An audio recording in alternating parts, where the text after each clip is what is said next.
Okay, the first category is contemporary artistic. Marissa Enslen, 5-star. Floy Spieler, Gold Award. Right, I'll start off here. Well done, Marissa. Very different image. Nice to see you explore different genre.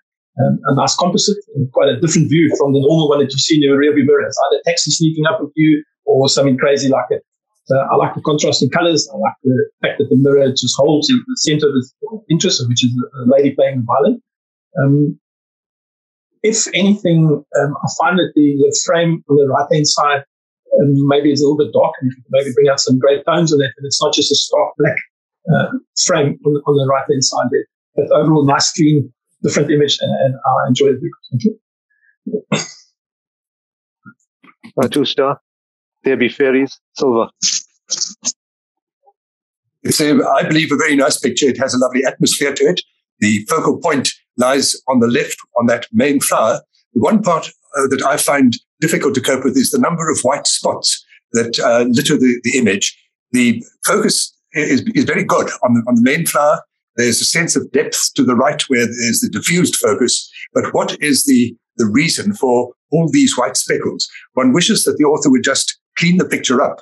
I don't know where they would come from, but it doesn't suggest pollen or anything. It looks really like some sort of dust storm in the on the sensor. A very attractive image, but spoiled by this proliferation of white invasive spots on it.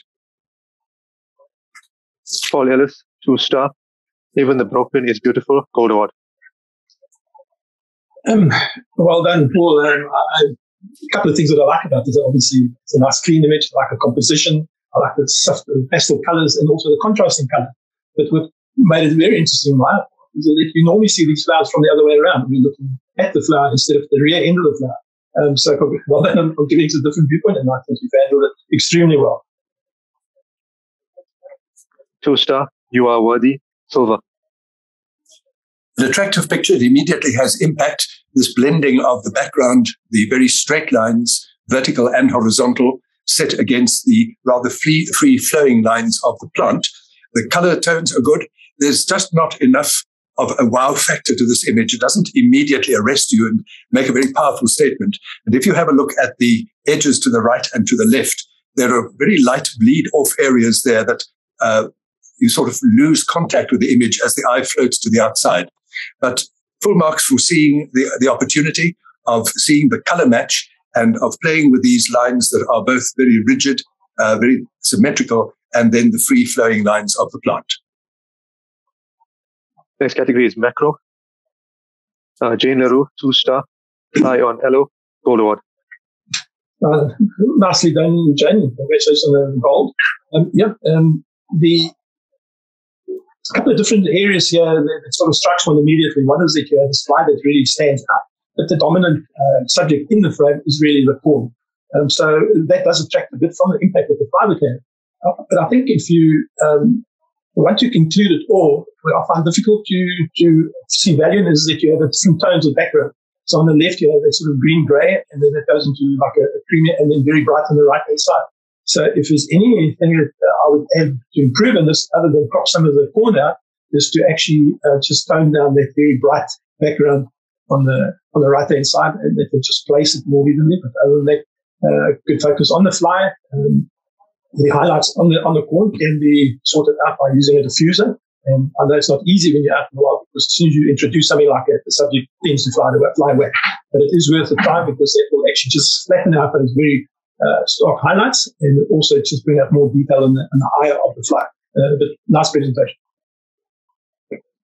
Next category is Monochrome. Master Bronze, At Play, Silver.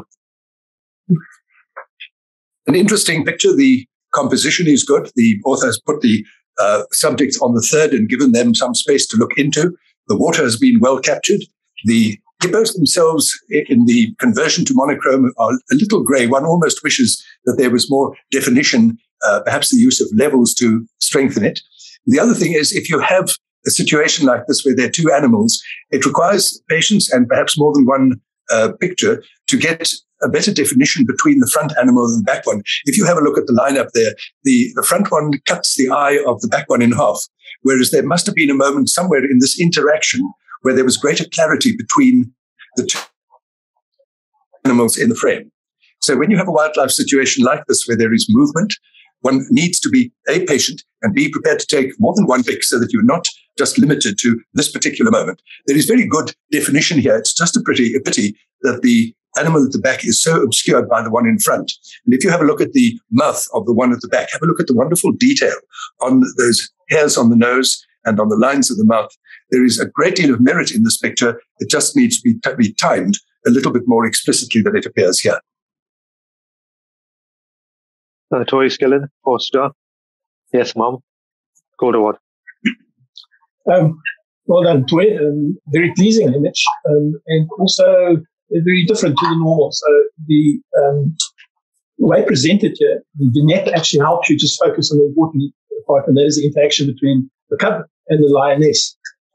The very bright background does provide us with the separation required, so the subject is nice and sharp. If anything, I would recommend that you just soften the edge of the vignette rather than having this very harsh oval circle there. So it's just to play with the feather and the size of that, and that will soften it a bit, and it will just make it a less obvious vignette. It must be subtle and help blend it. The conversion is great. I like the tones, and certainly the composition is very good. Sandy Renders, 1-star. A serene scene. Gold Award. A really excellent picture, this. The pose with the jackal looking back over its own back, delineated in exquisite detail. You can see every single hair. The focus is sharp. It's beautiful. The monochrome version is suitably soft to give the sense of that fur. You feel you almost want to stroke it. Particularly powerful is the positioning of the eye in the frame. You immediately travel to that as the central focal point of the image. The face, the expression on the face, encapsulated in excellent detail. Have a look at the detail on the whiskers just above the mouth. The overall tone of the image fits in very well with what is expressed here. It's a soft moment, it's a relaxed moment, and I find this a particularly impressive image. 3-star. Daisies, silver. Yeah, so the way the image is presented is actually quite a sort of stark. There's a lot of impact on it because you have these very bright petals, and initially the impression is maybe it's a little bit overexposed, and certainly when you inspect closely you would see that the whites are a bit blown out. But what I like is the way the two of them are grouped together, and this very black background. So, and maybe that's where the problem lies in the shade of a higher score. Because it floats like that, you need it to be anchored somewhere, and maybe a little bit less black in the background, and maybe a little slightly different tone that you could see that there's a hint of a stem or something coming through that would have anchored the plant. But as far as the focus is concerned, the composition is great. I think that the exposure on the whites could have been toned down a little bit, the highlights for it would have been a softer image and thus more pleasing. A good effort. Master Bronze, Sunrise at Gobi Beach, Mono, silver award.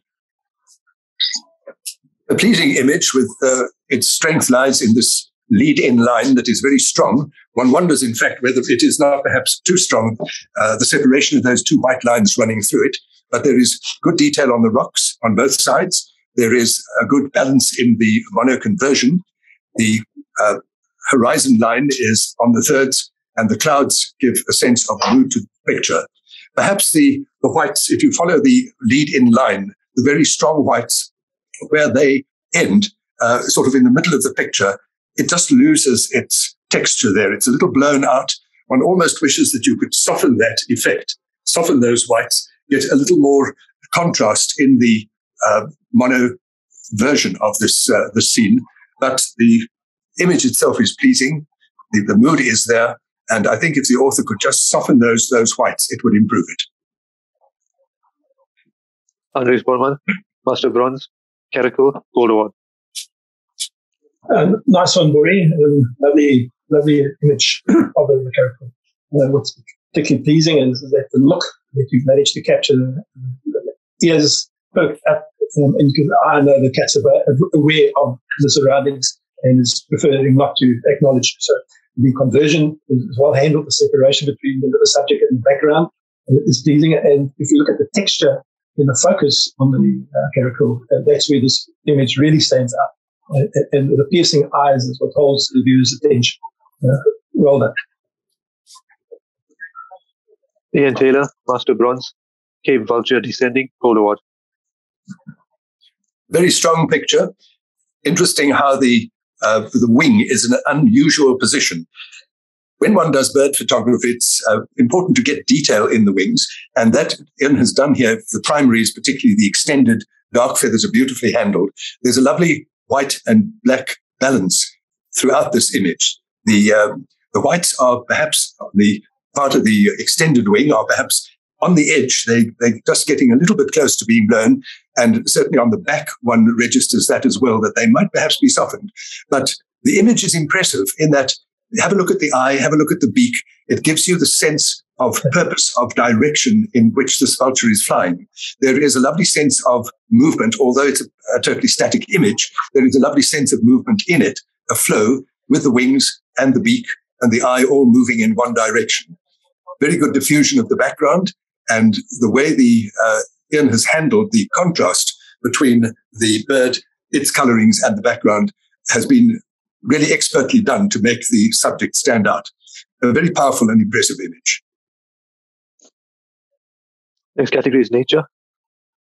A 4-star, cactus flower, silver. Right. Well, first of all, the image pops in that you have these beautiful yellows and contrasting greens in the background, which makes the subject stand out. The exposure on most of the petals are well handled, but the problem crops in when you have this very sort of high, bright highlight on the very top petal. Somewhere along the line, you are able to, because it's under your control, you're then able to introduce a diffuser, and that's often what you need, just to soften the light, but more importantly, to flatten those highlights. They often mess up a beautifully constructed image. So the crop, although the main part, same and all that is on the third, it's well handled. I do find that the crop on the left-hand side does mess it up a bit. Because it's the limitation with the background, you can certainly try and get rid of some of those light traps, and it does tend to draw one's attention around it. Otherwise, a nice clean image, well-framed and well-handled colours. Focus is just also a big issue on an important part, which is in the centre. Corinne Behrens, Master Bronze, Flower in the Veld, Gold Award. A beautiful image. Immediately the eye is drawn to the focal point, which is at the top of a stem that acts as a lead-in line, even though it is so beautifully diffused. But there's this lovely transition from the diffused start at the bottom of the picture, suggesting the pink color, and then moving to a climax where the pinks come into their own and are beautifully contrasted with the white elements in the flower. There is no sense of loss of control over the colors, which is so easy where you have very white spots in the leaves, as we see here. But a very pleasing image in its overall tone. Look at the transition from the green at the bottom 2/3 to the lighter gray at the top, and the positioning almost on a diagonal, but definitely leading the eye across the picture, climaxing that very well-focused, pleasing top, makes for a good picture. And it's nicely framed, nicely set up. And although diffusion down at the bottom is sometimes a distraction, in this particular case, there is a lovely sense of mystery about that diffusion in the bottom half of the picture, leading to the clarification at the top of what those buds actually will become. Very lovely picture. Next category is nature wildlife. Henry Opper, Master Silver, Spooning, Gold Award. Let's have a look at the wonderful detail in this image, starting with the water. The lines in the water are clear. There's a sense of movement. Again, although it's a static moment, the author has used a high shutter speed to freeze it. You've not lost the sense that the spoonbill is busy fishing backwards and forwards the way they do. There's enough space to give you the entire reflection, which is so satisfying. And that, of course, accommodates the legs. So often a weak point of a wildlife picture is the legs are underwater or cut off. You don't really know where they end. But here you feel there is a complete picture of the bird with the reflection forming a circle. If you take the back of the bird and the back of the reflection, you realize that the two create a flow through the beak, or through the two beaks, because you now have a reflected beak. There's a lovely symmetry a lovely flow, and the flow of the image is echoed in the flow of the water. The whites are superbly handled. There's not the faintest vestige of a blown white in some very difficult detail, because these birds' feathers are so tight and so close that it's very easy to blow out those whites. But look at the detail on the neck of the bird, particularly how sharp those feathers are. And then that eye perfectly captured, looking almost creating that contact with the author with the camera. A very satisfying picture. Well done, Henry. Thank you, John. Sandy Reinders, 1 star. Heron Antics, Gold Award.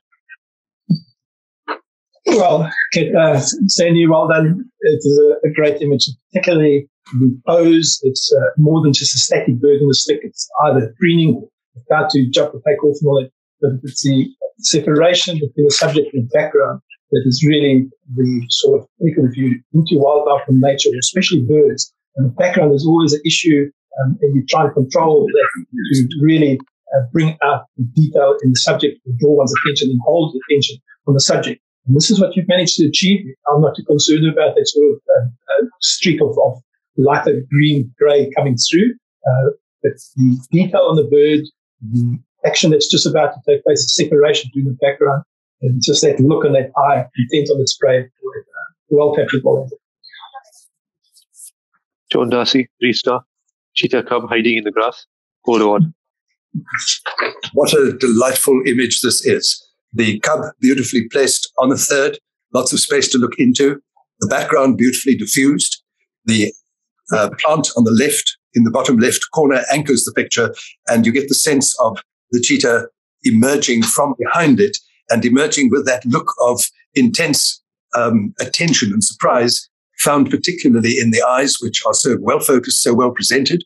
The picture is extremely sharp, every detail visible on the animal, and it creates a mood. There's a lovely mood in the softness. There's no harshness in this picture, although the lines on the animal are very defined and very clear, and the focus is very emphatic. It nevertheless doesn't lose any of the softness of the juvenile animal. Very lovely picture. Well done. Ryan Regan, 2 star. Ruffle My Feathers, Gold Award. Well done, Brian. It's one of those images that sort of pops straight away. So when one looks at the image, the very bright background actually makes the bird stand out. And I can only think that the reason for that would be there's very difficult, not the most ideal lighting conditions, which tells me that you have control over what your camera does, and that you've actually exposed for the subject and the bird, and not allow the camera to take control and do overall exposure. So that is beautifully handled. Look at all the detail, the sharpness, the eyes sharp, and the exposure on the bird, just beautifully handled, no blown out highlights, nothing there that distracts. A great image, nicely presented. Kathy K, Master Gold. Juvenile Jacana, Toes Back, Gold Award. This is another one of those images that has an element of perfection to it. First of all, have a look at the background, the lighting, that lovely transition from a dark top coming down to the light below and reaching its climax in the fairly bright lights in the water. Then the next thing you look at is the depth of field. Although the authors managed to diffuse the background completely, which in this particular case, it looks like one of those Samango pictures, the backgrounds are very accommodating. But when one shoots a jacana with a telephoto lens, one's got to remember that both legs have to be in focus. In this particular case, that has been achieved, which usually means choosing an F setting that is greater than 5.6. I know that on the Chobe, when you go with the professional photographers, they advise you to shoot jacanas at f11 so that you get both feet in focus. Here, that has been achieved with beautiful lighting. Look at also the poise, that left leg, it's suspended and yet it is not suspended. There is a sense of movement without there being movement. The feather detail and the lighting on the feathers, the balance on the feathers is exquisite as well.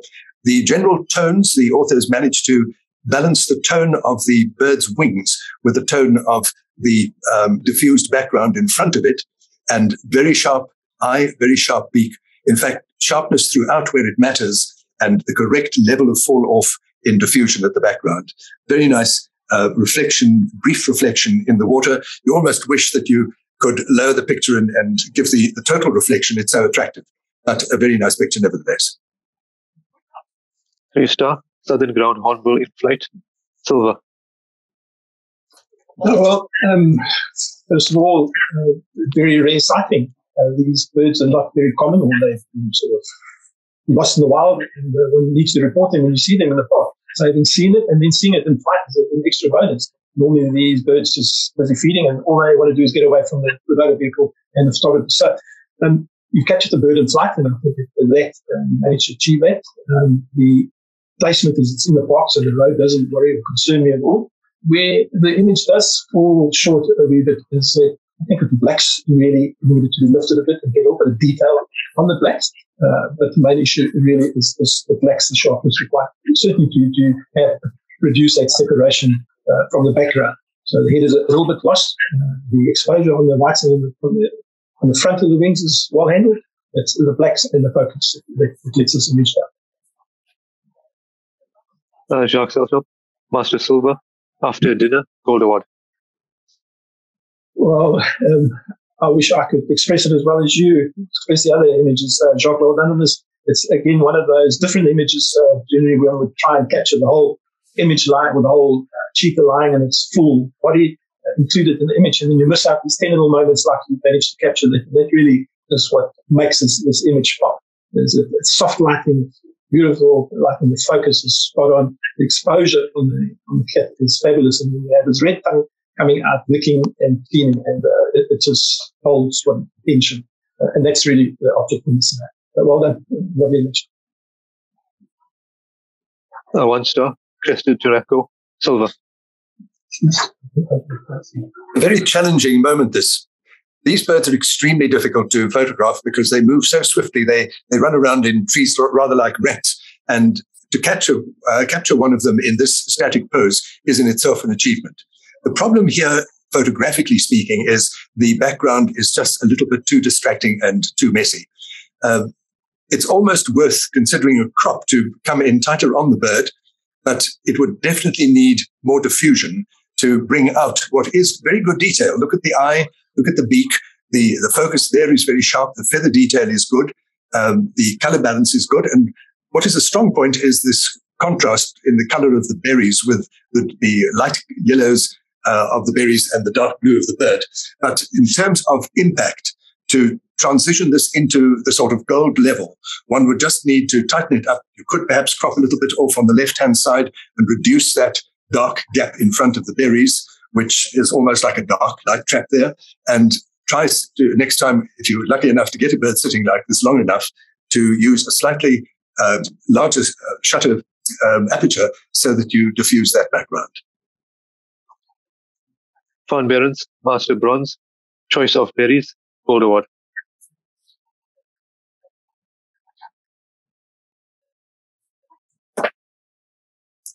Henry, I don't know if you're there, but let me take this then. Yes, of course. Here is an example of what the author has achieved that was perhaps lacking in the other picture. Here, the diffusion is excellent. The bottom left-hand corner, the lead in is diffused, which sets the bird off very well. The bird is centralized and the eye doesn't get involved in anything extraneous. The one plant, the leaves and the berries that are in line with the beak and the eye are beautifully focused, and then there's an immediate diffusion behind it. The result of all that is that what matters in this picture, the focal point, the thing that grabs the eye, is the bird itself, the head, the eye, and even that drop. Look at that little drop of water on the beak, how exquisitely that has been retained in its perfection, so that the shutter speed is good, the aperture is good, the lighting is beautiful, the processing has been done with a certain sensitivity and delicacy, giving us these lovely pastel shades of the bird and the leaves just behind it and next to it. A very satisfying picture that achieves everything that perhaps the previous one didn't achieve.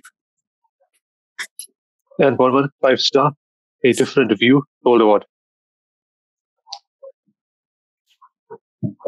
Well done, Anne.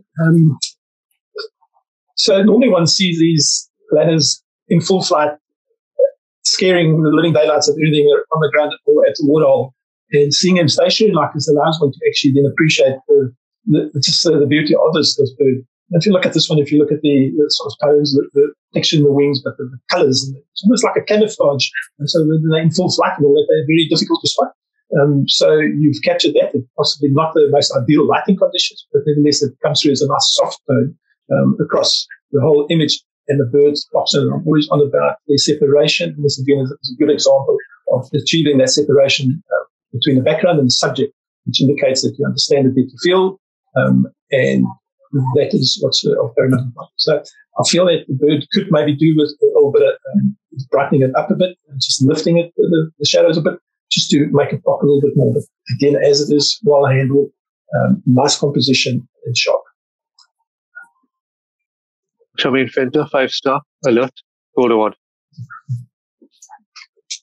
An interesting picture. The strength of it lies perhaps in the expression in that cheetah's face, that it is extremely alert. If you have a look at the sense of movement in the body, it's tensed up, and the author has managed to centralize that in a background that is suitably diffused. Good lighting on the face and in the detail in the eyes, detail on those whiskers. I'm not sure that the leaning, it's almost leaning to the right, whether that would not have been better if the animal were more erect. Perhaps it is moving very fast and, or at least moving at a pace, and the author has used a shutter speed which has caught it in this sort of leaning attitude. But the real strength of this picture for me is the head and the shoulders. There's almost another picture there if one were to crop from the chest and almost make a portrait of it. It has tremendous impact, very well done on the face. One could almost darken the background a little bit, a little less light on it, but otherwise well captured. Ian Taylor, Master Bronze, Juvenile Black Crowned Night Heron, gold award. Yeah, for Ian, well done. It's for me, it's one of those birds that I haven't really seen, and so to me, it makes it a very special sighting, I'm sure. What I like about this image, besides the exposure and the sharpness, that's a given in this image, there's a movement created with a circle of the water, rings in the water, and the bird is actually moving. So the separation between that and the background makes the bird pop, and that's what we want. If anything on this sort of highlights in the back row, maybe you can just tone it down. You can't remove it, but you certainly can tone it down. As it is right now, that just keeps on creeping into view, although the strength is in the eye and the beak of this bird and the sharpness in that holds on the fish. Leslie Opper, 5-star, Spoonbill, gold award. Jacques, please. Yes, this is another echo really of the previous picture. It doesn't have the full reflection, which is very much more difficult when a bird is standing up like this. You need a very tall picture to put the whole thing in. But have a look at the other qualities. Again, the detail on the water, those lovely circles. The timing has been such that it's captured those circles and frozen them. The very difficult whites, again, beautifully handled here. The soft colors, the pinks of the legs echoed in the pinks around the pink around the eye, the sharp detail on the beak. And if you look carefully, you see the little drops of water flying off the beak, so that clearly the author has used sufficient shutter speed to freeze this action, which is so important because the eye, have a look at that eye, it's looking down at the water. And the fact that it is frozen, that it is so static, lets you into a great deal of detail in the image. The beak being open, the eye turned down, the feathers, and look at the soft gradations from the neck feathers and the chest down to the slightly darkened pinky feathers, if that's a pink or gray color in the latter part of the bird. That balance has been very well achieved. So the result is when you look at the bird, there's almost a lead in, a color lead in from the left through to the whites, beautifully captured whites and pinks in the beak. Very lovely, satisfying picture of a spoonbill. Henry Opper, Master Silver, Last Catch Nature, gold award. Yes, Henry, this is, again, an exquisite bird picture. Such a lovely shutter speed chosen to freeze everything. Difficult to get the detail that you've got on the tail of that fish. Usually that is just a blur, but there was sufficient speed here to freeze even that detail and to show it to the point where, although the face of the fish is in shadow, I can actually see the eye and I can almost feel the expression of a shock and alarm on that fish. The bird seems to have an expression of satisfaction on its face, having made the catch, and that comes from the sharp focus on the eye and the way in which the wings, suspended like that in action, have been captured. Look at the water. Clearly, there's been a moment of tremendous action here. That fish has been swept out of the water, and the camera has captured, under your control, has captured that sort of loop in the water almost. It's a moment that is not lost in a blur. Such reflection as there is very clever because it is a fractured reflection, and that fracture suggests the movement that accompanies this snap catching of the fish. It's so rapid. One is lucky to get this moment. You can shoot dozens of these pictures and never quite get it. And add to all that the lighting coming from the front and lighting the essential parts of the image, which are the beak, the fish, the water in front of it. A very satisfying image. Well done, Henry. Sandy Renders, 1 star. Splash landing, gold award. Nice moment caught on film there, Sandy, other than the gold. So it's a very exciting time, and I know where this area is. That's Sunset Dam and the Kruger, and these herons make a habit of cruising on top of the hippos, and sometimes the hippos submerge 2-3 inches below the water, and the heron will ride on that, and the bow wave actually disturbs the fish on the surface, and that's like a meal on wheels. So what I like about this image is you've got the bird coming in with its wings open. It's just on touchdown and splashing the water tells us that's what's actually happened. The separation between the bird and the background is beautifully handled. It's sort of just almost like a misty background that adds a lot of value to the overall image. The details on the feathers is nicely handled, all that. I do suspect that the white on the wing, especially the left wing, the right facing it, the white there seems a little bit sort of, the details almost like lost there. So I don't know if it's because of processing or something, but certainly something that you can work on. I think it may be improved. But the look on the bird, the whites on the bird is beautifully handled. The greys, there's detail in it. Black's the detail. So everything well handled. It's just that sort of soft wing area on the top that messes it up for me. Full frame, you've utilized all of the available frame to great effect. And that is clever playing. Well done. Joan Darcy, 3 star. My best buddy, gold award. Lovely image, Joan. A rather unusual approach to the buffalo, using this horn with the flies clearly flying just above the end of it. You've got that bit of detail, but using this horn as a sweeping lead-in line to climax on the little bird sharpening its beak on it. The strength of the image lies in the dichotomy, the contrast between the tiny little bird and this massive, enormous buffalo. And you take the beak of the bird, it is so small and so delicate, and this horn is so huge and a monstrous piece of bone. Putting these two together, it's a picture which a lot of people would simply have stepped back and taken a picture of buffalo's whole head, little bird in distance. But you've come in very tight here with tremendous effect.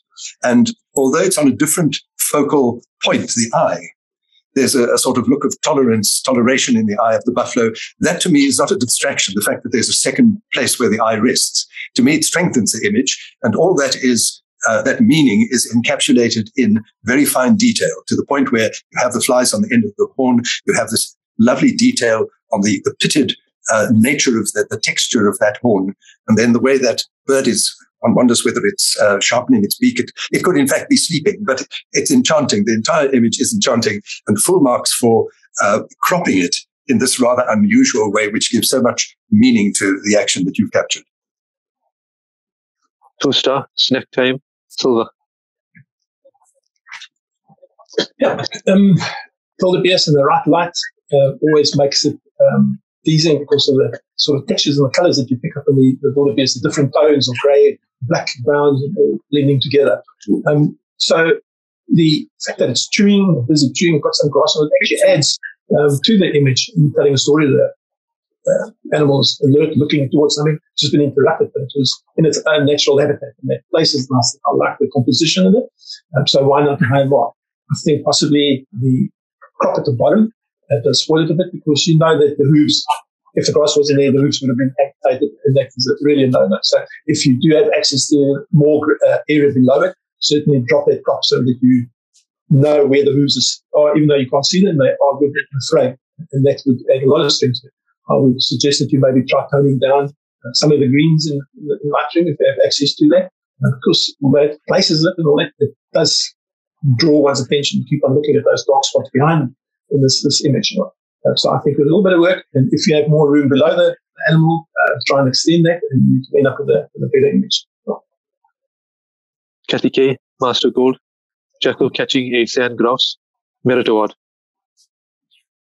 Yeah, there's no doubt about the merit here. This is one of those dream pictures. If you've ever sat at at one of these waterholes in the Kalahari, you realize just how difficult this picture is to get. Degree of difficulty is not supposed to be a criterion of merit. But believe me, if you know how many thousands of photographers sit there trying to get just this picture, you realize that Kathy has hit the jackpot. But she's not only done that, in doing so, in timing this thing, having a fast enough reflex to capture this picture, look what she's produced. The sense of movement with those back legs of the jackal off the ground, the sense of movement with the fur flying and mud flying, bits of mud all over the place, the acuteness of detail on the mouth of the jackal and its eye. Clearly, that eye had to be fixed on the sandgrass to nail it, and she's captured that intensity of focus and expression. But finally, let your eye travel onto the bird. That is not just a casual blur of a bird being caught at high speed. There is exquisite detail. I don't know what speed she was using, but it looks like one of those sort of 5,000th of a second shutter speeds that people use. Yeah, 1/5000. There we are. I suspected that straight away when I looked at the eye of the bird, because when people get this picture and they're quick enough to get it, it doesn't have anything like this detail. The eye of the bird, the color around the eye, the yellow, the detail on the wings, and then the overall tone, the browns, the yellows of the picture. This is just one of those dream pictures that you would see in the very top ranks of National Geographic photography. Excellent in every respect. Sharks Alsop, Master Silver, Slow Shutter Flight, Gold Award. Yeah, Jacques, this is one of those images that one wonders what could have been, and either way, if it's been even slower or even faster shutter speed, either way, I think it was a good image in the making. So the blur in the wings, it's almost like a surreal image. It's almost like a metallic type of thing. Either that's the first thing that came to mind.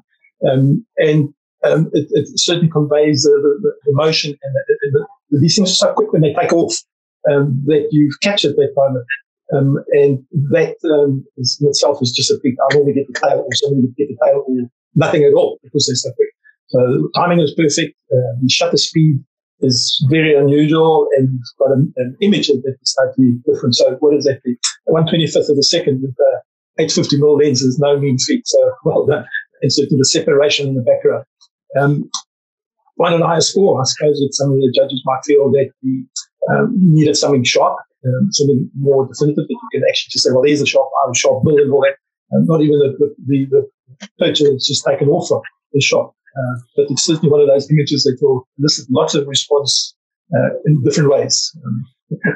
Actually, I wondered, Henry, whether it should go into open, because technically it is a wildlife picture. There's been no manipulation. It just happened to be pitch dark. The light had gone, and I was determined, having sat for an hour waiting for this thing to fly, I was determined to take the picture. So when it got down to a 1/25th of a second, I pressed the button nevertheless. And I wondered whether it would be thrown out and people would say, yes, but that's not a wildlife picture. The truth is, technically it is, but photographically it's possibly find a happier place in open. Yeah. Well, Jacques, when I make my comments, I normally put a section at the end where I think what one can do. And there I put it probably would do better in artistic content. So, that's great image. Hold it. Charmaine Fenter, 5-star, Endgame, Gold. I think the story behind this is its most powerful, immediate moment. It's an incredibly powerful picture. There is the enormous brutality of this lion, which somehow is paused, and one wonders whether the lion has a conscience, and whether at this extreme moment of a newly born calf, even the lion is subduing its ferocity, its ferocious instincts, its predatory instincts. But have a look at the detail of this picture. It's so beautifully done that the author has, in difficult lighting, I would think, has at least got an even lighting detail throughout. The calf, the newly born calf's head is up. It's not just lying flat on the ground in a supine position. It's actually reacting. And the author has captured that reaction between the face of the lion and the face of the victim. A very powerful picture, very good detail, enough of the surround to give a sense of the environment and the context. That enormous paw placed so intensely on the little body. And look at even the detail on the hoofs, the newly born hoofs. There is so much you can sit and stare at this picture for ages and find all sorts of detail in it. The veins on the legs, on the leg of the lion. Look at that extended vein on the back leg, suggesting the tension of the moment. A remarkable image that I think perhaps using levels and sharpening up the lighting nuances a little bit more, it certainly is heading in the merit class. Beautiful image. Ian Taylor, Master Bronze, Evening Meal, Gold Award. Well, again, I'm on about separation. There's a perfect example where the subject stands out it's so prominent that there's nothing else that can detract from the story that the photographer, or the image that the photographer wishes to convey. So here we have beautiful exposure, focus on the bird, action. It has just caught a fish. Fish's mouth is open. It is just everything that you would want in a nature image where it tells you exactly what is happening right there. So I can only compliment you on this. There's nothing that I would change in it. I'm one of those green, Jacques said, a green image. I wish I could do it and take this stuff and get it. Nice separation. It just makes it pop. Just look on the head and the feathers on the detail there, and you make that yellow eye, which is staring at about me. You're about to happen. Great shot. Well done. Leslie Opel, 5-star, Craig Wading, Gold Award. Another excellent image in terms of its detail. Here, both legs of the bird in sharp focus. Lovely, lovely detail in the dark feathers. Difficult to get that degree of definition when you're photographing a bird as black as this crake is. But beautiful contrast between those nuances of dark shades, black going into sort of gray, and then the contrast with the bright yellow beak, the bright red eye, and the bright red legs. The author, because this thing doesn't have very long legs, but you can see that the author has been aware of the fact that you don't want to cut the picture off at the feet. So although she's elected to use not very much more of a reflection, there is sufficient to suggest that front foot is in the picture. You can imagine where it is under the water. But have a look at the back foot, the way in which the shutter speed has frozen that drop of water that is falling off the very sharply focused nail on the bird's foot. To me, that detail there is exquisite.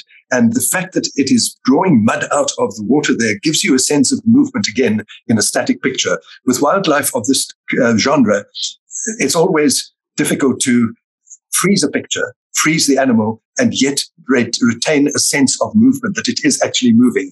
And what Leslie has done here is by getting that bit of mud between the feet, it's pulling that mud out.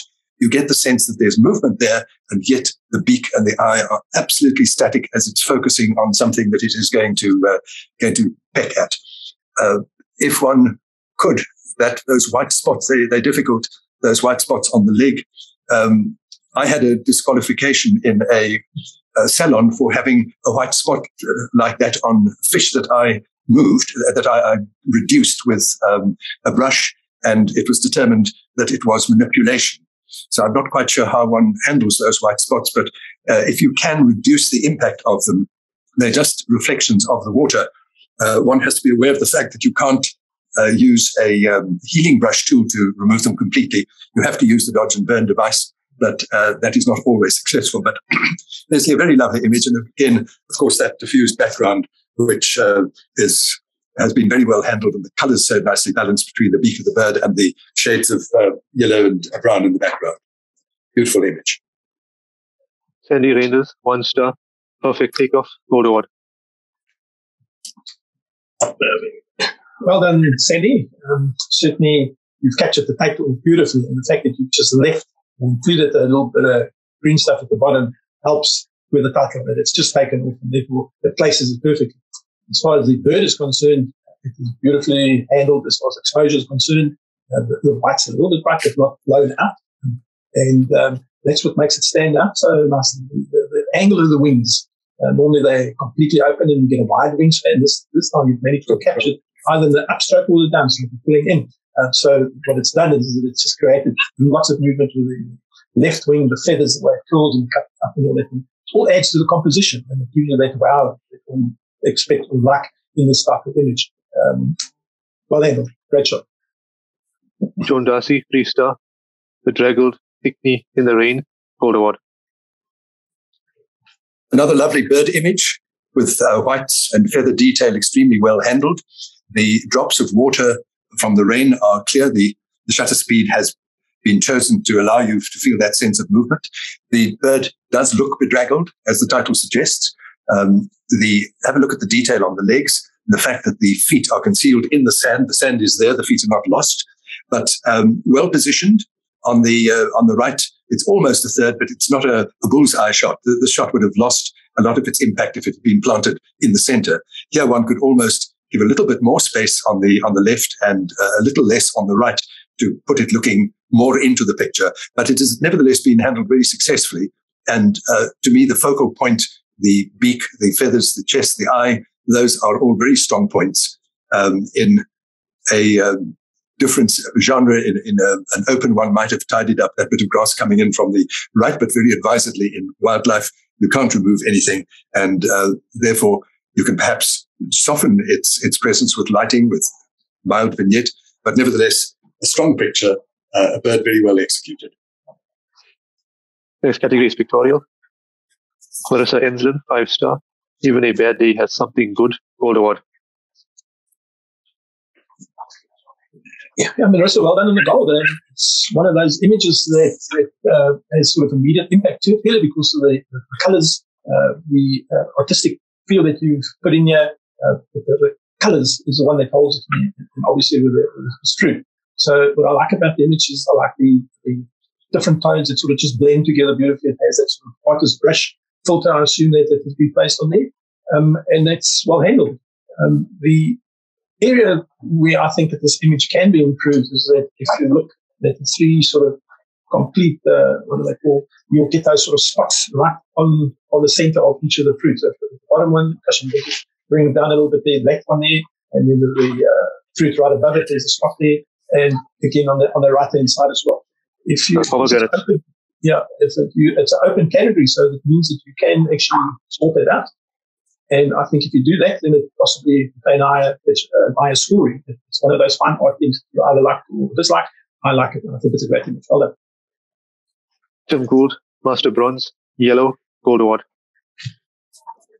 Gosh, we certainly are getting some very good bird pictures. Here, the lead-in line from the left, the twig blurred to just to the point where the spider's web on it is there without drawing your eye too strongly.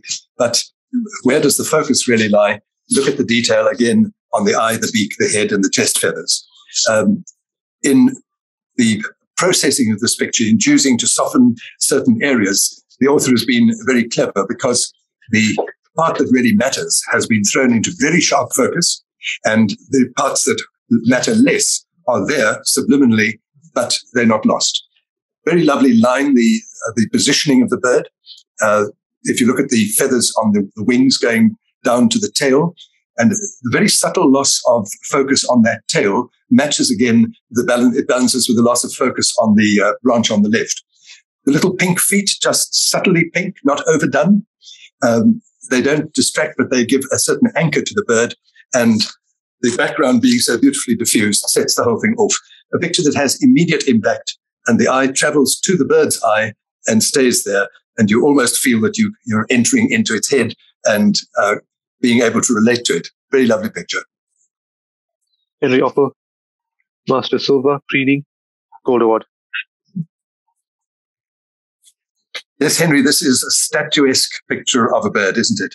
And what makes it so special is those coppery tones that you've managed to introduce in it being an open category. You've been able to play with this, and you've given it a a type of copper overtone, which almost looks like something out of 19th century artwork. Exquisite detail in the feathers. The way you've processed it and treated the colors has made those feathers really stand out, and one gets the sense of the layers in them. And then have a look at the symmetry of the beak and the neck, forming a triangle over this body of the bird that then sinks down to the legs. And one cannot help noticing the detail that you've allowed in the toes of the bird as it precariously balances on that stick, but yet so statuesque and so straight up. There seems to be a slight vignetting that you've done, which has also made the bird stand out against the slightly darkened background. But the detail on the twig, on the stick that it is standing on, there's exquisite detail there as well. It matches the detail in the bird, and it presents a very pleasing, essentially artistic presentation of this bird. Andries Borman, Master Bronze, Leonard Falcon, Gold Award. Oh, nice one, Buri. Catching the Leonard with some prey, and it looks like it could be a lizard or like a gecko, just the way it's got its claw, the talons around that. So that helps you then complete the story. Just caught its prey, and sitting and it's about to enjoy it. So the lighting on this one particularly is nice. I like the light on the head and the face, and just the tip of the wing. It's just giving it sort of some position or detail that one looks for to hold, and just lead you back up to the eye. Nicely handled. And I'm being harsh in this case now. I think on the branch, you need to maybe just concentrate the effort there and just clean up a little bit more with this, and I think it could be stronger. At the bottom right of the sort of U shape, upside down U shape, it does look a little bit untidy there, and I think tidying that up would certainly take away that little bit of a distraction. Nice background with this complements the subject. Those greys and those sort of creamy colours, that really makes it a nice stuff. Julie Eisenbeck, 3-star, Daisy Umbrella, Gold Award. An interesting approach. One usually looks at these flowers from the top down instead of from the bottom up. But here what the author has done is he's allowed the lead in, or Julie, you've allowed the lead in line to be the stem and to culminate in a part of the daisy that one doesn't normally look at. So the picture immediately has some impact in that you say, well, I've never seen a daisy from this angle. How nice to see all that detail. The difficult whites have been well handled. There is detail in the petals, and there are nice nuances of the white and the grey that do occur in the flower. The little suggestion of tufts of yellow remind us that there is very much more to this daisy on the other side. For me, the only distracting factor is the backgrounds are a little bit harsh in contrast to the delicacy of the flower, and particularly the delicacy of the detail you've captured at the climax of the stem. You might try softening the very hard browns on the right and the very dark, particularly that dark black spot on the left. If you had more of the blue that you have in the top above the blue and the white clouds effect, it might be better. There is that very exciting technique that you now offered in Photoshop and Lightroom, I believe, called sky replacement. And one wonders whether this picture, it's so nice that if you were just to put sky replacement behind it and give it a nice blue sky with some clouds, as long as you've taken them yourself and not borrowed them from somewhere else, it could be a very, very interesting picture. Well done. Jacques Elsop, Master Silver, Comes the Wave, Gold. It's just a great capture of the little kids having fun and running away from the wave. Just look at the action of the shutter speed, captured everything, and also frozen. It was like it's string of water attached to the little girl's left leg and all that. What holds one's attention is the look in the face, watching the water coming in. Let's get away from it. So, and that certainly is why the lighting is always beautiful. The little reflection coming through on the foreground helps and all that. Sticking out my neck a bit, I think that the wave in the background, maybe there seems to be a little bit of an issue there. Maybe it just lifted a little bit, but it does sort of messes it up, in my opinion, a bit because of the different colors at the top of the wave, from left to right, from the very sort of murky dark, and it could be the sand to a brighter color. Maybe just lifting those a wee bit could have given you a higher score. So the action, color, story is what makes it Well done. Alcibiade toy, 5-star. Flying cormorant, gold award. The immediate impact of this picture lies in the use of light. Here you have it's either afternoon light, late afternoon light, which looks likely, or early morning light, but it has been well chosen. The moment has been well chosen to photograph this bird. Shutter speed has been sufficient to freeze the action, while the extended wings and those feathers on the far wing just disappearing out of focus slightly give the necessary sense of movement.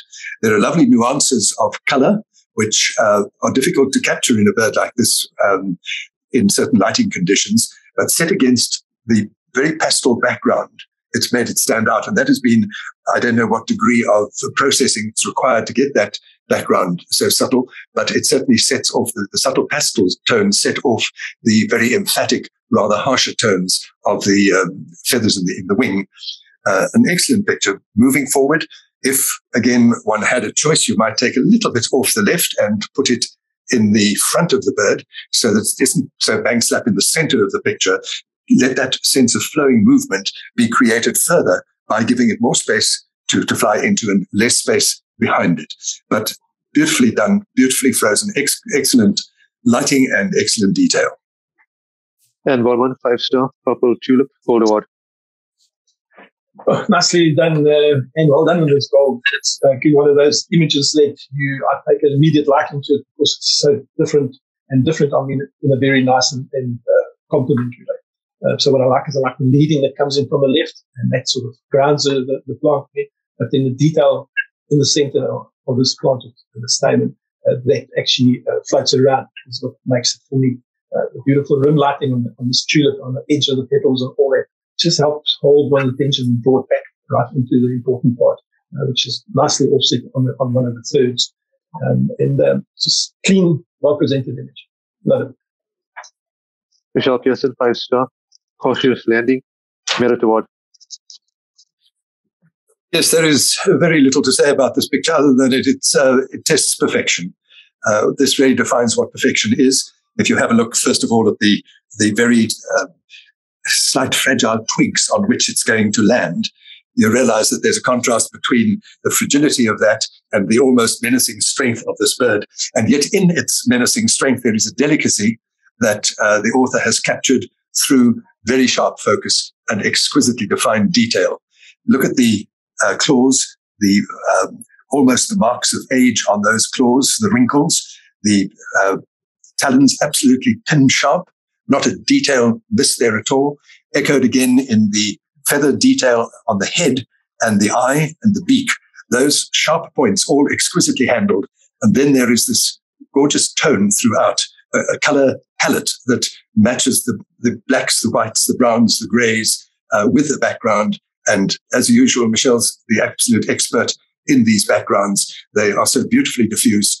You couldn't get a better action picture of a bird, and it couldn't be better diffused against, at least the background could not be better diffused than this. It's really a superb image. Leslie Opel, 5-star, 3 friends, gold award. Yes, I love these sort of pictures, Leslie, and I think you've captured this one very well. Kids on the beach, when one sits there with a camera, I usually do it when I'm surfing. You swing the camera around, and you get these moments which you've captured very well here. They need high speed to freeze, like, for example, not only the dog, but the expression on the dog's face. Look at that. That eye tells a story. It's not a careless eye. It's what was the speed here? It's over 1,000th of a second. But the frisbee's perfectly defined. But to me, I look at the smaller detail, the eye looking at that girl, almost challenging her. The focus, the depth of field is good because it goes through. Look at the detail on the tail of the dog. And there's a lovely sense of movement in the girl, her foot being suspended off the ground. The place that it left, the indentation on the beach is clear. The little boy running behind her, also nice sense of movement in the leg. If one were to challenge this into the merit category, you might say, take 3 more pictures and perhaps you'll get the boy a little less confused with the girl. It would be so nice to see his other hand. You and I suffered from the same sea problem that Henry identified in my picture of this sort of situation, that the seas have been so awfully muddy lately that it's difficult to get beautiful blue waves. But a lovely picture, which immediately the eye goes to the focal center, which is the girl's face and the dog's face in the action. Well captured. Master Bronze, golden grass, silver.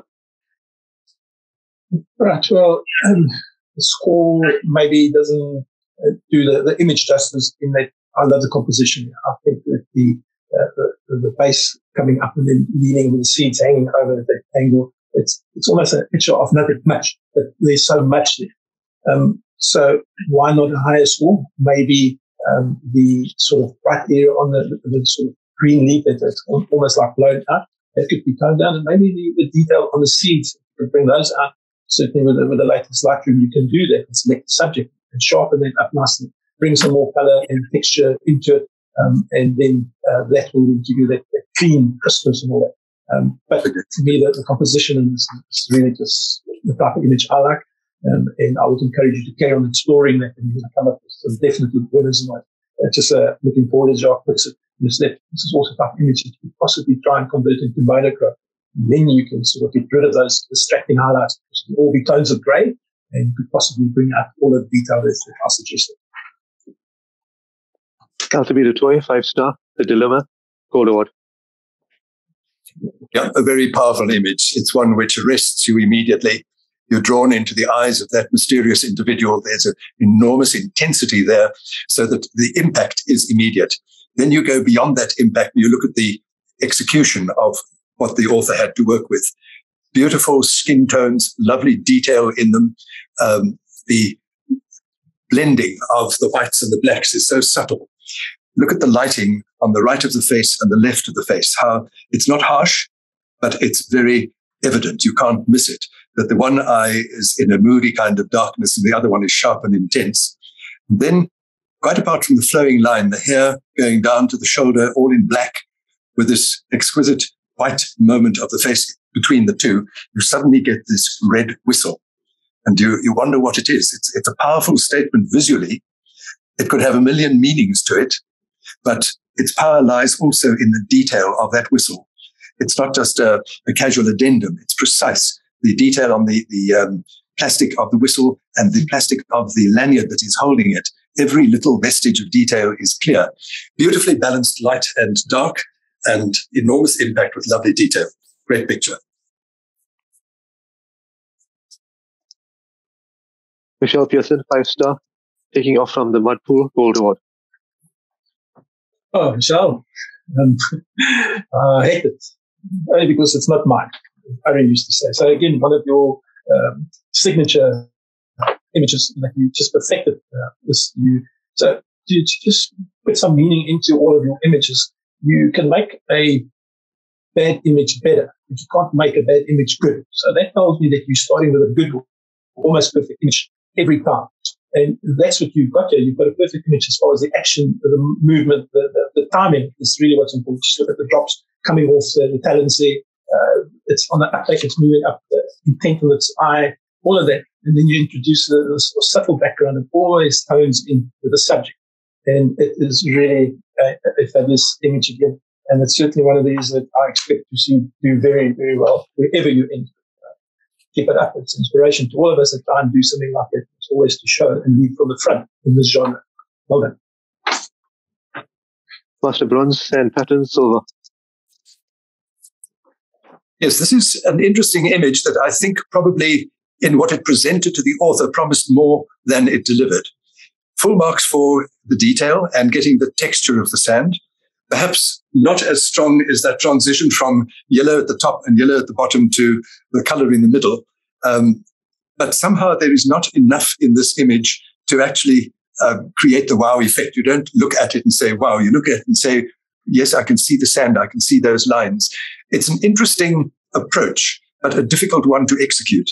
And if you have a look at the bottom third of the picture, the loss of detail there is a weakening effect. And the same loss of detail occurs in the top left-hand side. It's almost as though the focus falls off, the attention to detail falls off. And whereas in the very middle of the picture, there is exquisite texture and detail, it is not carried through to the bottom third of the picture. And one almost wonders whether if you were to crop this picture and crop some of the bottom off and crop some of the top off and concentrate on what runs through the center panel of it, whether you would not have a more pleasing record of what your eye saw at the time that you took it. It's certainly something to go and work on. You shouldn't be discouraged by this mark. Go back and try it again. But if you just set your camera up to keep the focus and the detail, and in the processing, the detail equivalent throughout the picture, I think it would improve it. Next category is photojournalism. 5-star, dead shot in the smoke, no award. All right. So it's important that everybody understands why this got a very low score. So, and I urge everybody, especially if you start entering salons and work, is always to read the definition of the category. So internationally, photojournalism is like nature wildlife, no manipulations around. You have to present it as it's seen on. And this is where the sadness comes into this particular image, in that it is certainly not a photojournalism shot in the true sense of the word, in that it's been processed and colors introduced, which is totally unnatural in a normal photojournalism shot. And unfortunately, that's what it is. So this would have been far better in the open category or artistic contemporary, anything other than photojournalism. So it's a pity because it certainly has lots of drama and there's a real story behind it, but it is a wrong category. Next category is portrait. Tim Gould, Master Bronze, Young Guide, Gold Award. Yes, this is a competent portrait of a girl. It has attractions to it in that the color balance, the palette is even. There is a single tone that the author has managed to establish between, say, the colors of the shirt and the colors of the background.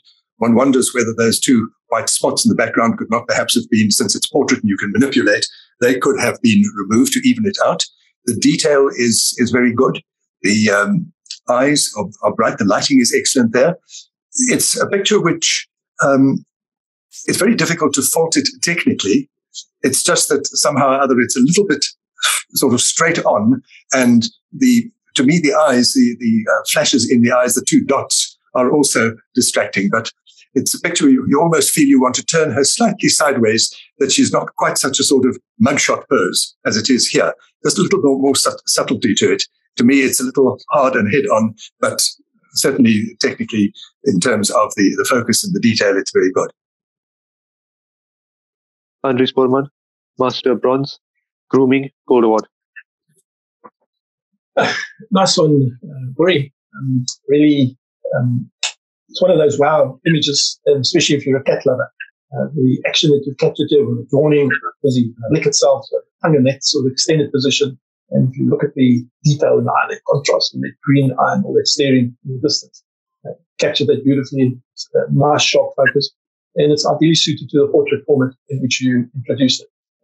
Looking forward, maybe just the foreground, you can drag it down, just change it slightly and introduce similar sort of tones in the rest of the cat and make it far stronger. Right now, it does compete with the subject, in my opinion. Well done. Brian Regan, 2-star, Searching, Gold Award. Here again, we have an image where the focal point lies in the eyes. The author has captured an expression of intensity, which is echoed by those eyes and the fact that the mouth is hanging open almost in anticipation. You can virtually feel this animal panting slightly. Lovely detail on the nose. Look at the detail on the nose. Those scratches have been well handled, the whiskers. The background is sufficiently diffused to give a context to the picture without distracting from it. Again, one wonders whether if this were not cropped just a little bit more on the right-hand side to pull the image over to the right so that there's a little bit more space to look into, whether it would improve it. Generally, when one is going for animal portraits, you don't want to have too much of the body. I think this would benefit from being cropped on perhaps a sort of 2 centimeters on the right-hand side. But the image has been well done in that the lighting, the soft textures are there within the detail of the image, and particularly the strength of the expression in the eyes. A satisfying, soft image that could perhaps just be cropped a little differently and presented with more space to look into on the left. 2-star, happy, silver award. Yeah, it's quite a striking image in that you have these sort of beautiful greens and contrasting colors that stand out. And then this very strong subject and model standing there. And then added to that, you have the sort of here in the background with the cottages on there that just breaks that sort of, I would imagine, would be a very stark skyline, if you want to call it. So that's well placed on it. So why not a higher mark? Well, possibly the model is actually looking out of the picture and instead of looking the other way. And possibly the reason why she did that. So the model is well placed. But just the fact that she's actually looking out of the picture does spoil it for me. And it possibly would have been better to, and I would imagine that the author intended to include the the cottages in the background to complete the picture. That's well handled. I think if the subject was placed to her right or her left, so our right, then it would have been a far stronger image. And hopefully you've got others in the series like this, in case of cropping with your feet and just moving a little bit to your left, and you could still include those cottages at the back and have the subject in a far stronger position. The exposure on the sand, on the subject, everything is spot on. Michelle Pearson, 5-star, punk rocker, gold award. A very tight crop that is entirely successful. Unusual to have the portrait genre expressed in the landscape shape, but here it works particularly well because everything that is relevant to the portrait of this bird is included in this particular picture. There's a lovely flow in the neck, the sort of S shape almost, if that's an S, but certainly there's a sense of flow. The movement by a slight blurring, you can see the author has used a slight blurring technique on the neck to give some of the neck feathers absolutely sharp focus and others slightly more diffused to give the sense of movement.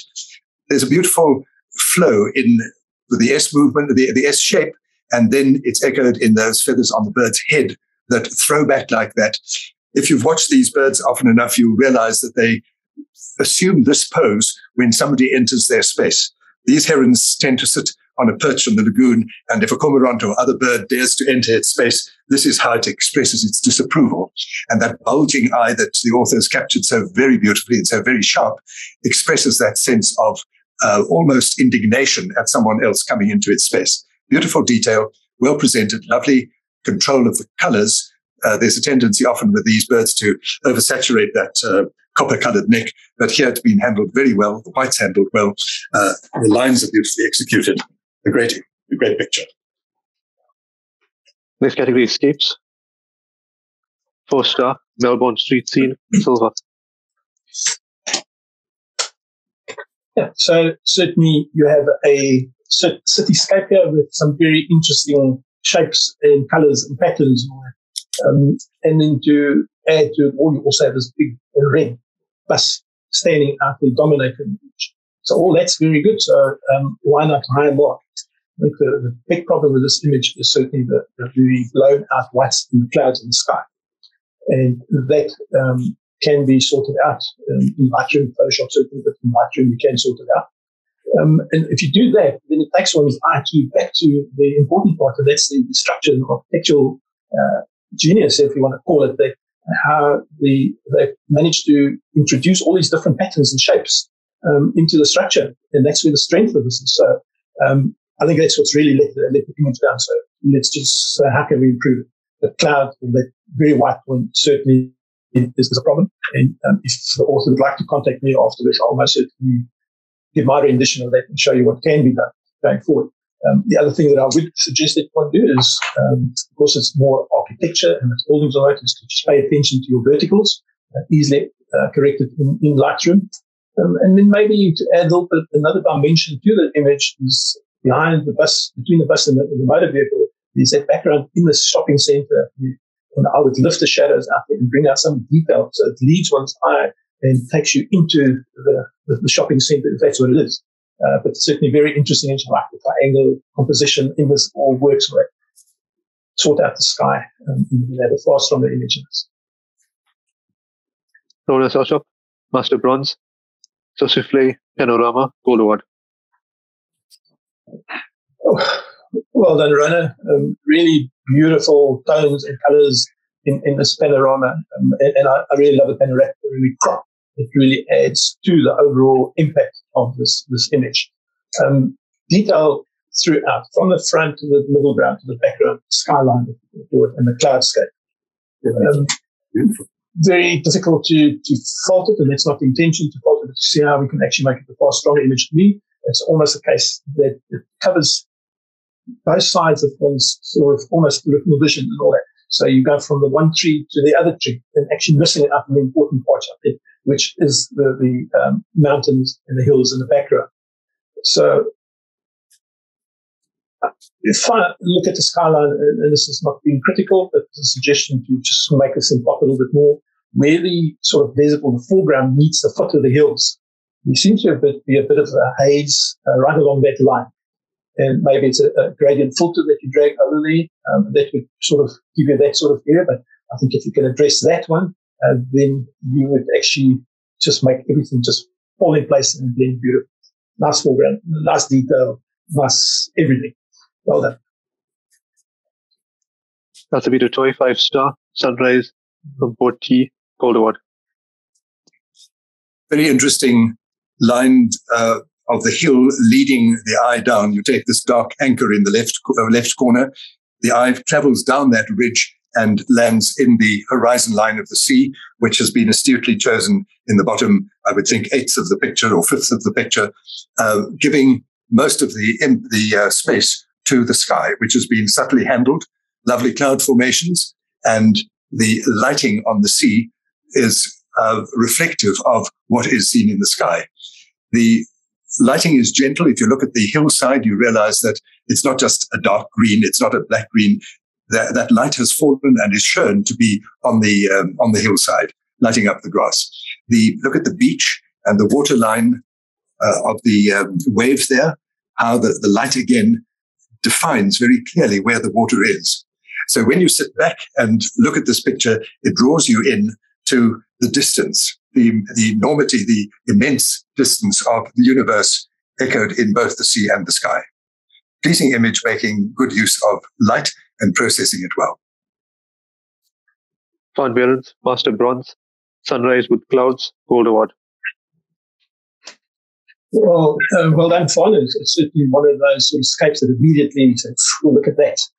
So how did you get it come about in that sort of, I think that the movement that you've got in the foreground, the water receding, pulling back towards the rocks and all that, your exposure and the timing there is spot on, slow shutter speed, obviously, to get that sort of streaky lines. And then you have a nice anchor on the sort of right-hand side, near the rock and all that, and then it leads you to this very dramatic sky. So I must be honest, I do think there could be a slight improvement. Let me tell you where the dilemma comes in, is that the color or the reflection in the foreground doesn't quite match the sky.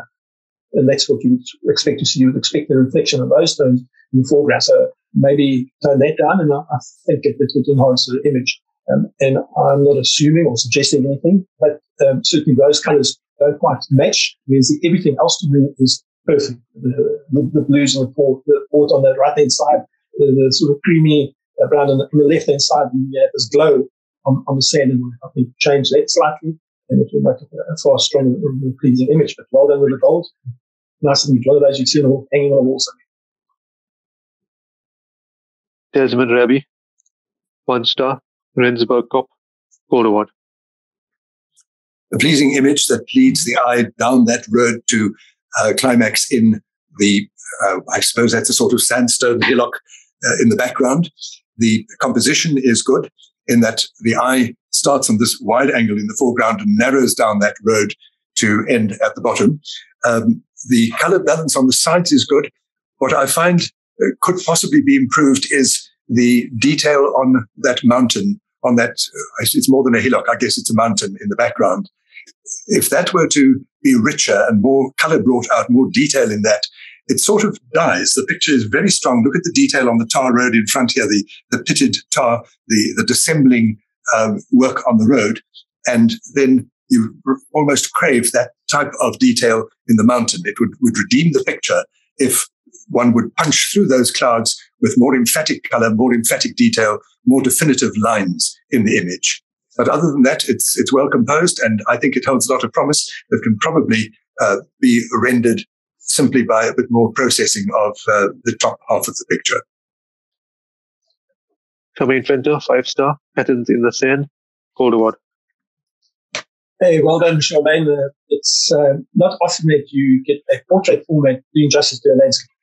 And in this case, you have done that spot on. Just the leading line that zigzags in and out of the clay area towards the sort of dead forest and then onto the red dunes in the background, and typical Kalahari, not Kalahari, but the Namibian sky. It is just absolutely spot on for me. So the texture, the sharpness from foreground, middle ground, and the dunes in the background is what this area is all about. So good exposure, good composition, and a good award. Well done. Flora Salshop, Master Bronze, Sissiflay, Scene, Gold Award. Oh, Rana, lovely. You managed to capture the sort of tones and the reds that you only get in Sossus Flay. And you've captured that beautifully. You just look at the long shadows in the foreground, tufts of grass popping out of the shadows, the very low light, sunlight catching them, just bringing out these little spots of wonder in this sort of arid area. And then you have the actual Slay area in the bottom, and then you lead your eye out going towards the background, and you have these wonderful shapes and forms and lines as only Sossus Flay can produce. Beautifully captured and presented. Well done. Desmond Raby, 1-star, Scottsboro Sunrise, Gold Award. At the 1-star level, this is a very successful image. The author has the sense of a lead-in line, beautiful S-bend in what looks like a lagoon flowing into the sea. So the eye travels down that lagoon. The horizon line being not dead in the center, but being slightly higher up, giving more strength to this foreground. The rocks in the foreground are well positioned. The author could have stood in a dozen different positions, but has lined the picture up to have those rocks flowing with the stream into the sea. Then one looks at the sky, a good moment chosen, a sky that one could be tempted to oversaturate, has not been oversaturated. And what Henry was saying in a previous picture, that the sky matches the reflection in the water, is important. Here, there has been a very good match maintained between the sky and the reflection in the water. Lovely soft colors, echoes the time of the day. One wonders whether if you crop this picture slightly on the right and took out the man-made concrete with its metal balustrade, whether you wouldn't strengthen the picture, because you'd still keep the S-bend of the lagoon going into it, but you would have a pure natural image. There'd be no intrusion of anything else. If anything, that block of concrete on the right does just draw the eye. It's pretty strong, but the rest of the image, crop that out, and for me, certainly, it would be a very, very good image indeed.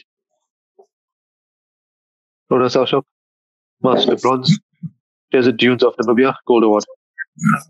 Yeah, Rana, in the panoramic crop, really just adds so much value to this image. Sufficient space for the M-stock on the right-hand side to look into, and it's almost like a story. You go first and tell me what's ahead, and then I'll follow. It's the sort of sense that I have. The dramatic sky in the background just adds so much more value to an image like this. Again, earlier said that you get these sort of typical clear blue skies in the Kalahari, in Sessriem and Namibia and all that. And this is actually just added an extra dimension to that. It's almost like there are two images. So what I'm saying is that you could crop this image smack bang in the middle, and you have two complete images. You have Gemsbok on its own on the left, looking into the dune, and if you look at the other half, you have a Gemsbok on the left hand side, looking into that space. Compositionally, they both would be in a perfect position. So, a great image made up of a couple that I see. Well done. Next category is sport. Sorry, there's nothing in the sport. The next category is set subject. 5-star, Family of Joy. The set subject is a family. Yes, this is a moment where I don't think this was accidental. It's one of those moments where the picture was arranged. And once you can arrange a picture, you must be very conscious of a number of things. Number one, what is in front and what is behind. if you had put these three people in a slightly different position, you wouldn't have had that tree trunk on the top left corner sort of intruding into the picture, and you wouldn't have had that zinc sheeting with its peeling paint drawing the eye rather heavily to the right-hand side of the picture. So take these three people and put them with a background that is more conducive to your focusing on them, and then you've got a start. Then the next thing is, if you can arrange a picture, they're going to stay there until you tell them they can go home. You can take enough pictures to make sure that all their eyes are open. You don't want one of them to have eyelids that are fluttered down and the other two open.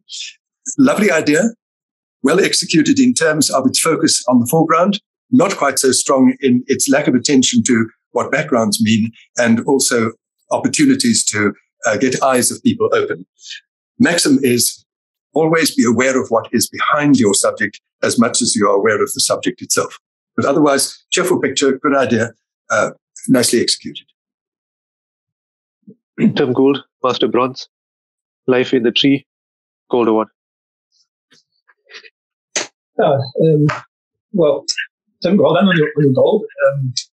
Compliment you. It's not very often that you see a family of squirrels sitting in a tree, because they're normally all on their own. So well captured here.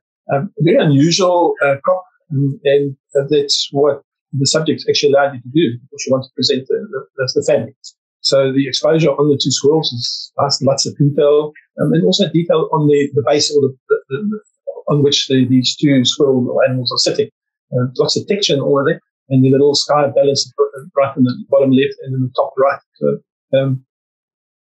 the crop makes it a little bit more uncomfortable than the normal crop. So if you could allow more space on either side, just make it a more natural crop and could be fast running. Well done with the gold. It's a little family. 4-star. Duck family outing, silver. Lovely idea, but just a little oversaturated. It's one of those images where these ducks have got such lovely colors that you don't want to make it artificial. And here it is almost looks, with the degree of saturation that you've given it, it looks almost like a picture exaggerated in a child's book of pictures of birds. The strong points about it are lovely focus on the little duckling here in the middle, the small gosling. Taking enough pictures, you would get one where the beak of the mother wouldn't be obscured behind the head of the duck. It's not easy because these things move and they don't always move according to your requirements. But if you have an opportunity like this to take a picture of a white-faced duck with goslings, do try to take more than one picture so that you can choose one where there is where one duck doesn't overlap the other. Try to get a cleaner sort of picture, and then also try not to oversaturate it. It doesn't need it. A lovely idea. Certainly in terms of set subject, you've captured the notion of the family. That part is absolutely perfect. It's just the execution that needs a little bit more delicacy. Mike Skellen, 4-star. Kingfish family, Gold Award. Oh, nice one, Mike. Really striking colors, and it pops immediately, and that's because of the contrast in colors. So the family group is nicely positioned. The fish on the left hand entering the image sufficiently out of focus and in the darker tones of the background that it doesn't intrude. And everything actually works well. To get a higher mark, I think if possibly a little bit of extra sharpness could be applied here. I think at the fish in the very foreground, that's the one that really needs to be sort of as sharp as possible to hold one eye. If you look at the one above it, the almost singular one, there the eye is nice and crisp and all. If you can get that and achieve that in this one in the foreground, it would certainly make a very, very strong image. But as presented, it has impact, and it certainly fits the brief Kingfish family. Well done. Jonas Elshop, Master Bronze. All the family, Gold Award. Yeah, Rona, panoramic crop on this one just gives you this wide panoramic view of this beautiful family of elephants. The texture and the sharpness on the actual ellies is spot on. Movement with the little babies also spot on. I think the image can improve on if the sky was introduced or something's been done in it. Be aware of the sort of light traps between the animal's legs and all that. And that's where one often finds that where the image gets separated from being instead of 11 to be a 13 or 14 is if you look at the legs in between. And that's just some attention that you need to apply when you do this type of presentation. And there is work done on the sky and introducing all that to make sure that you get rid of all the glows areas between the trucks and the legs, where it almost meets the ground. You'll see there's a little bit of, so just a little bit of tidying up of that would make it a far stronger image. And then on the foreground, not sure where it was and all that, but I would certainly introduce, if I can, just warm it up a little bit, because it's almost like a monochrome image, that part leading into a colorful image going up and all that. See if you can get it into that next state as presented, and the crop and story beautifully. So, family values. Kathy K, Master Gold, Family Transport, Gold Award. Lovely image in meeting the requirements of the set subject. The family is very clear. What's interesting to me is the lighting, somehow or other, the lighting on the face of the person in the front, the nearest one, the camera, is rather different from the rest of the image. The donkeys are very good. It would have been nice if they'd had slightly more space to move into. The colors, the range of colors, the dynamic range is very good, very pleasing. The diffusion of the background behind the donkey cart is different from that in front, but that is a type of artistic effect, I suppose. The only quarrel I have is that the lighting on the faces of the people does not conform to the ambient lighting of the rest of the picture. But beyond that, it's one of those lovely countryside shots. Colors are beautifully handled, and it's very satisfying. I would just wonder whether one could soften the lighting on the faces so that they don't look as though they've had a flash thrown at them. Julie Asemak, 3-star, Family is Everything, Gold Award. Yeah, Julie, well done. Certainly captured the family mood beautifully. The placing of the models, the timing of the story that you try to convey is spot on. What of particular interest to me is a look on the baby's face. It's got eyes and grandpa, and there's certainly a connection between the grandchild and the grandparents. The subject separated nicely from the background purely because of the lighting and the shadows in this forested area. If anything, I would sort of suggest that you maybe try to crop and move most of the greens and the background and all that, and bring that family story, make it more prominent and more meaningful. So going forward, that's what I would suggest. A nice story, beautifully done. Jacques Elshop, Master Silver, The Family Man, Gold Award. Yeah, so what's striking here is just the lighting and the overall mood of this image. And as normal, the exposure on the subject is absolutely faultless. The cheetah at the back, that's the one that holds one's attention, because it's alert and it's actually noting the other two one looking at you, the other one looking away, and they're not alert. The guy at the back is really the one that holds one's attention.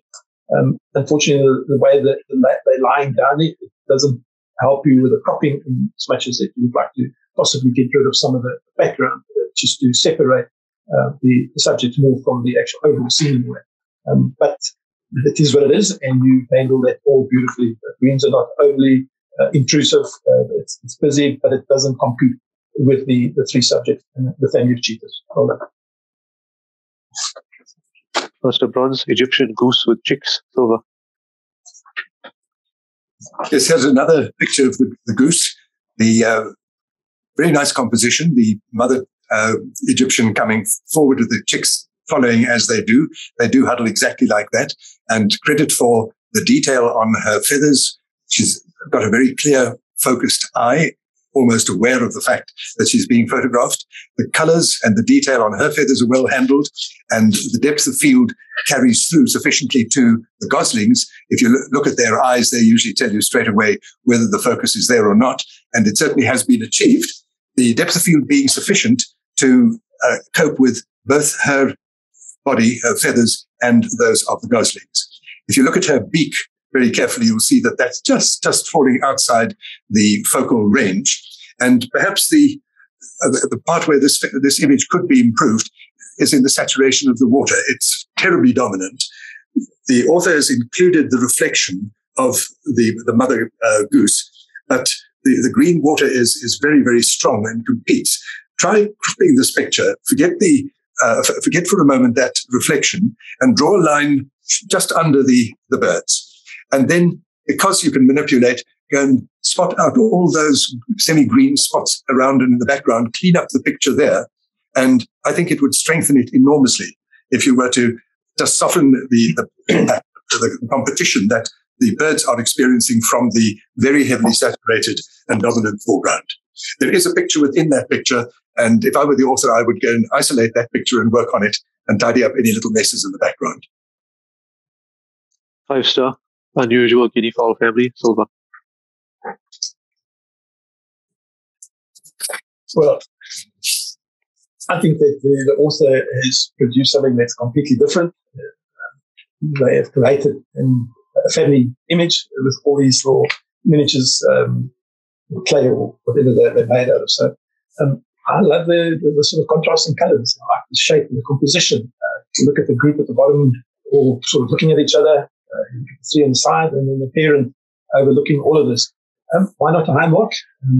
I think that possibly the green foreground is maybe a little bit troublesome, maybe cut that down.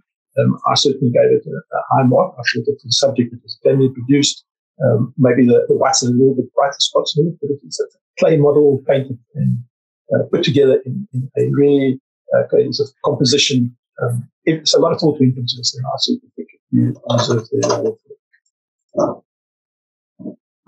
2-star, my fur family, silver. Also a very enticing picture that one feels could be worked on.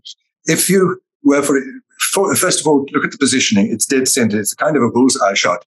And if it's going to be the family, you need that second dog to be in focus. So this is where you need probably an F11, if not an F16, to give focus to the whole family. But credit for the way in which the face of the front dog and its paws have been handled. That pose is very lovely. The paws sort of casually draped one over the other. The detail from the tip of the nose to those tufts of white under the chin are very well handled. There is eye contact, and it just craves more focus on the family part, the other dog, and perhaps slightly better positioning in the frame than putting it bang slap in the center like this. But certainly this author has captured a lovely warmth of feeling in this dog in front. 3-star, family tree, silver. Certainly meets a brief as far as the family is concerned.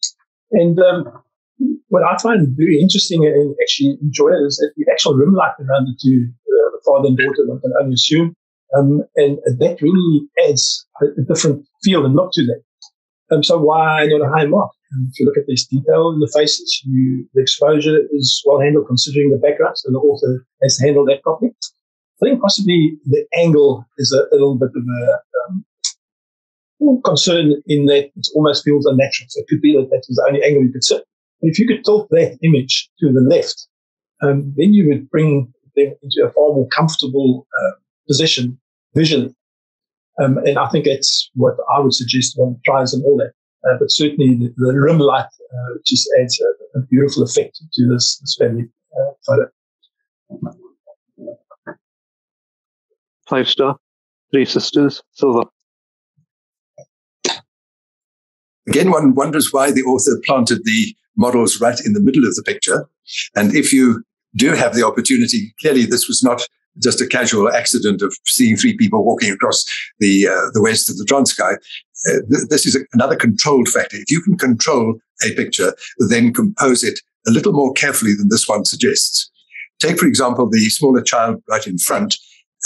If she had been moved to the left so that you had all 3 of them clearly defined, it would be a stronger picture. You've got this lovely background, the sense of a context. Take those 3 figures and put them perhaps to the left because they're looking into where the camera is. And you would then create the 3 figures, the family, but with a more of a context. Right now, where the figures are, they're just breaking the context. They're not complementing it. So it's compositional. Their positioning, you can control it, as we had with those 3 family members drinking in the very early, one of the early pictures. If you can control it, arrange them in slightly different attitudes. But here you've got some good lighting, you've got some good models, you've got a great idea. Just spend a little bit more time composing it. Ian Taylor, Master of Bronze. Family first birthday, Gold Award. Yeah, well, Ian, well done on this family shot here. So everything fits in. If you've been listening to some of the comments made by judges throughout on this, is that if you have everything under control, then you can actually dictate what can happen. So in a case like this, there's a certain amount of composition. You have a leading with a tabletop taking you to the family. You have this big orange cake with a single holding one's attention, or anchoring the family image. And then you have the proud parents and this little baby just being the serious one. So I think it all works together. The colors, the soft pastel colors, the sort of orange and then the sort of construct red gifts and all that, all tells a story. The exposure is well handled, and certainly some sort went into it. Well done. Henry Opple, Master Silver, Not Talking, Gold Award. It's an image that has immediate impact. Look at the balance in the composition, perfectly placed. The two birds, one looking the one way, the other looking the other way, but both eyes somehow or other drawing you to. It's as though they focused on the camera. So that creates a sense of mood, of awareness, even though we know that they probably are very unaware of precisely what is going on behind the glass window. But the detail, look at the feather detail, you get the sense of they are wet, they're busy washing themselves. Their hair, the one on the right particularly, look at the mop of hair, the feathers looking rather like a bad hairdo as they're shaking themselves. A very pleasant picture, beautifully soft pastel colors. There's been no attempt to oversaturate. The background, the colors of the background blend in with the colors of the birds that attach to it. And the reflections in the water are just sufficient to let you feel that that water is moving. Look at the detail and the ripples on it. It's one of those pictures that when you open it up, it immediately arrests you. You want to look deeper into it, and then you start appreciating all the detail on the birds. Certainly creates a lovely sense of, I would think it looks to me like mother and daughter having their bath. Lovely picture. Corinne Behrens, Master Bronze Brothers, Gold Award. So, Corinne, well done. I like this, the mood and the feel that you've managed to capture here in the way you've presented it. The soft lighting, the fused backgrounds, and the two models just pop. And you have these very bright eyes that holds one's attention. So the soft focus, everything just works very well on this image. I cannot find any fault with it other than it is a very, very square crop. But in this case, it actually suits the subject and the story that you try to portray. Well done. 4-star, 3 Generations, Silver. It meets the brief in the sense that you do feel that there is family here, but either in the taking or in the cropping, it has got one or two unfortunate aspects to it. Let's look at the positives. It's detail. There's very good detail on the skin textures of the animals. But take the one on the left, for example. Bottom left corner, there's a protrusion of a piece of a leg. Top left corner, cut out that piece that is hanging into the picture and crop it very much closer to the point where the mouth of the elephant starts. Then already you're cleaning up that left side. Then you look at the right side. You've got, again, a piece of a leg that doesn't do terribly much, and you could probably crop it out, or when you take the picture, include the whole leg so that you don't have half. Then the trunks. I'd so much like to see what those trunks are doing, and yet I'm denied because the crop cuts them off. Did that happen in camera? Could you have tilted the camera lower down? Do you have more of the image together? And then the timing, if you take enough time and you take enough pictures, you would get that little elephant in the middle centralized to the point where you don't hack out half his eye. So here is a picture that is so well done that the textures, the color, the focus, everything is fine. It's just a question of two things. A little more time in the shooting to try to capture more of what you want, where you want it, have that elephant in the middle more defined, and then decide on the cropping if you've got enough picture, not to crop it to the point where something as fascinating as what those trunks are doing is simply denied the viewer the pleasure of seeing. But there's a lot of promise in this picture. I hope the author has some bigger versions of it that can perhaps be handled slightly differently. 4-star, Squirrel Family, silver. Yeah, so as far as the brief, it certainly is a family, and it's a very interesting story that is presented here. So the subject and the background just blends together, and that's part of the camouflage. So the real story is with the one being preened and cleaned up. So to going forward and to improve this, one or two things I would suggest is that you could certainly, with a new Lightroom, you're easy to select the subject. And by doing that, you can then do, and remember, it's basically an open category. So there's a lot that you can do. I would certainly try and lift some of the shadows. I would want that to just pop out a little bit more. And in the same breath, you can also invert that and then select the background and play around with the background. Right now, the background is almost like a dominant visual background. And if you can tone that down and bring out a little bit more detail in the threesome there, either through the focus or contrast, even the fellow lying and exposing the crown jewels. It's all a beautiful story that's been shown there, and the separation between the subject and the background just doesn't help that to its full potential. My suggestion would be to try around with some of those and just bring out some more clarity on the actual subject, and have a very pleasing and strong image. Kathy K, Master Gold, Cheetah and her 4 cubs, Gold Award. Yeah, Kathy, she certainly has excelled herself with this image. What a lovely picture of a family. What beautiful lighting she has used to highlight them from the side. There's light coming in from the left. The exquisite detail on every single one of them. In other words, enough depth of field to make sure that the furthest one back and the one in front are all in the same focal plane. The eyes are all clear. Not one of them has no eye at all. So there is a sort of contact with them all, even though they are looking in different directions. The color control, the palette used, and the intensity, the saturation levels are perfect for the moment. And that blue sky, softly, subtly handled, sets them off extremely well. Have a look at the mother cheetah's mouth and look at the detail of the fur of the one cub just below that. And you'll realize just how very sharp and beautiful the detail in this image is.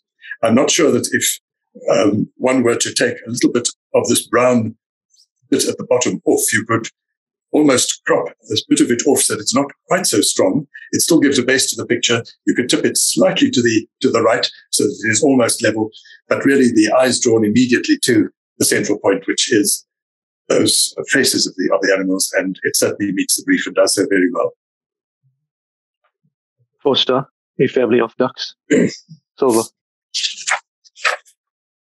Yeah, so certainly fits a brief as far as the family, and it's a busy little family. The panoramic crop actually helps the image with the sort of total overview of this group. The highest score from the silver, one is that I suggest maybe bringing out a little bit more light and detail in the adults. Certainly the one in front, you could probably do with a little bit of sharpening if compared with the one closest to the ducklings. So it means it's where the depth of focus, and it's where the focus spot was. So but it's nothing that you can't sort out in Lightroom, is a little bit of sharpening. And then the sort of background is sort of really competing with the family as far as visual impact is concerned. And again, being an open category, there's lots that one can do with the background. So you're able to pull back on the greens, resaturate the greens, drop the highlights on the backgrounds and all that. And then all of a sudden you have the subject standing and popping out from this very sort of busy background. But like the composition, storytelling aspect of it. That was the last one.